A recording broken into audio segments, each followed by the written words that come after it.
অবসরের ঘোষণা দিলেন মাহমুদুল্লাহ রিয়াদ।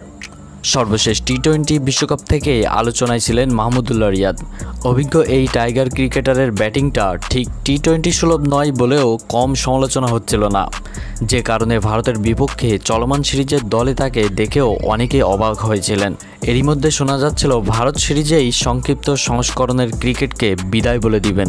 অবশেষে আজ মঙ্গলবার ভারতের বিপক্ষে দ্বিতীয় টি-20 ম্যাচের আগের দিন ফরম্যাটটি থেকে অবসরের ঘোষণা দিলেন তিনি। এর আগে আন্তর্জাতিক টি-20তে মাহমুদুল্লাহর অভিষেক হয় 2007 সালের সেপ্টেম্বরে। এরপর এই ফরম্যাটে লাল সবুজের জার্সির প্রতিনিধিত্ব করেছেন 17 বছর। অবসরের ঘোষণা দিয়ে 38 বছর বয়সী এই ক্রিকেটার বলেন, আমি টি-20 থেকে অবসর নিচ্ছি, এটাই আমার শেষ সিরিজ।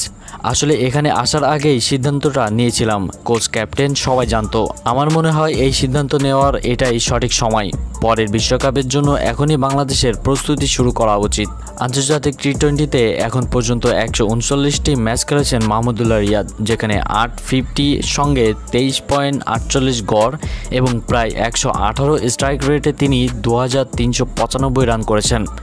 এছাড়া বল হাতে তিনি সংক্ষিপ্ত সংস্করণটিতে শিকার করেন 40 উইকেট।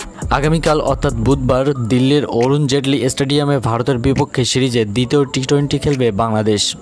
এরপর 12 অক্টোবর হায়দ্রাবাদের রাজীব গান্ধী স্টেডিয়ামে সিরিজের তৃতীয় ও শেষ ম্যাচ। সেটি হবে বাংলাদেশের জার্সিতে মাহমুদুল্লাহর শেষ টি-20 ম্যাচ।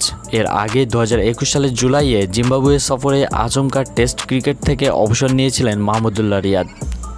তো ভিউয়ার্স, আমাদের আজকের আয়োজন এই পর্যন্তই। ভিডিওটি ভালো লাগলে পেজে একটি ফলো দিয়ে পাশে থাকুন। ধন্যবাদ সকলকে।